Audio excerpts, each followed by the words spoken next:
Saya sebulan ini disomasi oleh tim kuasa hukum. Jadi gini, bagaimana caranya ketika somasi kita, somasinya mereka, kita jawab, kita adakan pertemuan. Jadi intinya somasi itu negosiasi sebelum masuk ke sengketa hukum. Jadi saya kemarin disomasi oleh tim kuasa hukumnya di law office ya. Jadi saya alhamdulillah pengalamannya luar biasa. Saya syukuri aja setiap bukan masalah gitu. Jadi setiap ujian datang ke saya itu saya jalani gitu. Tidak saya anggap berat. Kalau dianggap berat berarti saya merasa saya yang mengerjakan sob. Jadi kalau saya nggak anggap berat berarti apa? Allah yang akan membantu gitu. Jadi intinya apa? Kenapa saya merasa jadi kalau ada kena musibah, kena masalah, jangan merasa berat dulu. Berat wajar, biasa aja, jangan merasa berat dulu. Kenapa? Kalau kita yakin Allah yang menyelesaikan, kodok-kodoknya jalan, ya udah nggak apa-apa, pasrahkan aja, jalani aja. Yang tugas kita hanya menjawab, melaksanakan, terus ya itu seperti itu, tidak lebih tidak kurang gitu. Kalau nggak bisa ya udah nggak apa-apa, kalau hilang ya nggak masalah, kalau kalah ya nggak apa-apa gitu. Termasuk ketika saya kapan hari negosiasi. Assalamualaikum warahmatullahi wabarakatuh. Alhamdulillahirrahmanirrahim. Wabinastain ala murjamadin. Wassalatu wassalamu ala sofil amliya mursalin. Wa wassabi asma'in. Wassalatu wassalamu ala sayyidi. Ya Rasulullah usbiya di kalatilati abiti. Alhamdulillah ala nikmatul Islam wal iman wa kafa bima minna. Alhamdulillah ala kunyal. Alhamdulillah binikmati sifati muslim. Saya sebulan ini disomasi oleh tim kuasa hukum. Jadi gini, bagaimana caranya ketika somasi kita, somasinya mereka, kita jawab, kita adakan pertemuan. Jadi intinya somasi itu negosiasi sebelum masuk ke sengketa hukum. Jadi saya kemarin disomasi oleh tim kuasa hukumnya di law office ya. Jadi saya alhamdulillah pengalamannya luar biasa. Saya syukuri aja setiap bukan masalah gitu. Jadi setiap ujian datang ke saya itu saya jalani gitu. Tidak saya anggap berat. Kalau dianggap berat berarti saya merasa saya yang mengerjakan sob. Jadi kalau saya nggak anggap berat berarti apa? Allah yang akan membantu gitu. Jadi intinya apa? Kenapa saya merasa jadi kalau ada kena musibah, kena masalah, jangan merasa berat dulu. Berat wajar, biasa aja, jangan merasa berat dulu. Kenapa? Kalau kita yakin Allah yang menyelesaikan, kodok-kodoknya jalan, ya udah nggak apa-apa, pasrahkan aja, jalani aja. Yang tugas kita hanya menjawab, melaksanakan, terus ya itu seperti itu, tidak lebih tidak kurang gitu. Kalau nggak bisa ya udah nggak apa-apa, kalau hilang nggak masalah, kalau kalah ya nggak apa-apa gitu. Termasuk ketika saya kapan hari negosiasi, jadi somasi itu intinya untuk buka jalur ke negosiasi. Mereka uh, somasi saya bahwa saya punya kredit di, ini saya cerita sedikit, di Kaliste ya, di Kaliste udah gitu masuk ke LPS. Saya waktu dulu masih normal, tiba-tiba dibekukan banknya, tim LPS, tim likuidasi LPS TL BR Kaliste. Saya di situ ada Pak siapa namanya, lupa saya namanya, Pak Bimo segala macam-macam nego. Di satu bank lagi di Legian saya malah selesai masalahnya, saya bayar dan saya alhamdulillah dapat potongan yang luar biasa. Tapi yang di satu ini karena bank kecil mungkin nggak ngerti ya, itu saya tidak dapat potongan itu. Dan akhirnya apa? Akhirnya saya negosiasi nggak mentok negosiasinya, minta 250 juta nggak dikasih juga. Akhirnya apa, ya udah selesai gitu. Jadi intinya seperti itu. Terus yang kedua, ternyata mereka setahun udah habis waktunya, mereka langsung udah dialihkan ke dikasihkan gitu. Ini di dalam saya dikirimi surat oleh si tim kuasa hukum dari Jimbaran, ada 4 kuasa hukumnya, dan di sini mereka ngirimin surat kuasanya gitu, surat kuasa dari si Kesi, pemenang Kesinya. Di sini pemenang Kesi ada namanya dulu juga, Yuniardi Rahmawan, 38 tahun, Islam, pegawai negeri sipil, PNS ya.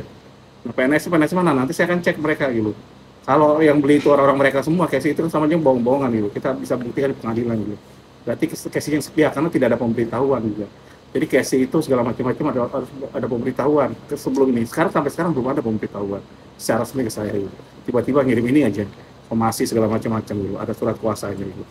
Dan ini di sini disebutin pembuat surat kuasa ini untuk memilih domisili hukumnya dan tempat kuasanya tinggal di bawah ini dikuasa kepada satu Iputu Indra bla bla bla SH, Ida Bagus Bayu SH, PH, MH, MH semua loh, magister semua ini saya lawannya. Iputu Dedi Putra MH, Majelis Hukum Hakim Tambunan SH gitu. Jadi yang SH cuma satu, yang kedua SHMH gitu. Saya takut nggak juga gitu. Karena kalau menang dan kalah itu yang penting kita selesaikan. Mau selesai apapun salah caranya, mau saya kehilangan, mau saya menang segala macam-macam, mau selesai itu urusan Allah, bukan urusan saya. Makanya saya nggak khawatir. Meskipun kalau saya kalah, saya kerugian banyak, tapi saya nggak khawatir. Kenapa? saya minta sama Allah. Dulu kan saya mungkin belinya dengan riba gitu, segala macam-macam. Akhirnya pas saya minta kalau seandainya saya kalah pun, ya Allah, tapi saya siap bersihkan harta saya gitu dari riba dan gantikan 10 kali lipatnya gitu. Tidak perlu 100 kali lipatnya, yakin bisa gitu. Jadi itu yang menyebabkan saya tidak mau stres dan nggak mau gagal paham gitu. Jadi saya gagal stres gitu, nggak mau saya. Jadi saya nggak mau stres segala macam-macam, nggak mau pusing. Kalau menang dan kalah, yang penting saya berusaha. Kalau nanti suatu saat kesepakatan tidak masuk, saya anjurkan mereka untuk saya siap untuk melawan mereka di pengadilan. Gitu. Ajukan ke pengadilan, kita gugat gitu. Atau mereka menggugat saya, nggak masalah gitu. Jadi kalau mereka melakukan tindak sepihak seperti itu, mereka kemarin minta saya dengan sukarela. Jadi intinya ini di kuasa khusus, bla bla bla kuasanya. Terus di sini ininya syaratnya bahwa dalam pertemuan dan surat tersebut di atas, saudara menawarkan kepada klien kami penyelesaian kewajiban pembayaran hutang saudara kepada klien kami agar memberikan keringanan pembayar pemotongan hutang pokok saudara dari 499 menjadi 300 juta gitu. Dia sebutin pertemuan saya kemarin, terus itu penting bener sama dia. Karena harus ada hal klien kami sangat berkeberatan dan tidak setuju terhadap penawaran saudara tersebut. Di samping klien kami tidak memberikan kami penginapan kepada saudara untuk tidak membayar bunga dan juga utang saudara pada pengurangan terhadap pokok dan hutang saudara terhadap klien kami, justru merugikan klien kami. Terlebih segala peraturan perundang-undangan yang saudara cantumkan dalam surat saudara tidak relevan dan di jasa keuangan bahwa berdasarkan akta pengalihan hutang ini bla bla bla yang dibuat di hadapan notaris Iwayan Rahmawan SHMH dan kami berhak atas piutang saudara sebesar 499 itu cash jadinya. Tapi mereka juga salah, tidak ada pemberitahuan sebelumnya dari TL dan segala macam-macam, bukan dari kuasa hukumnya. Bla bla bla.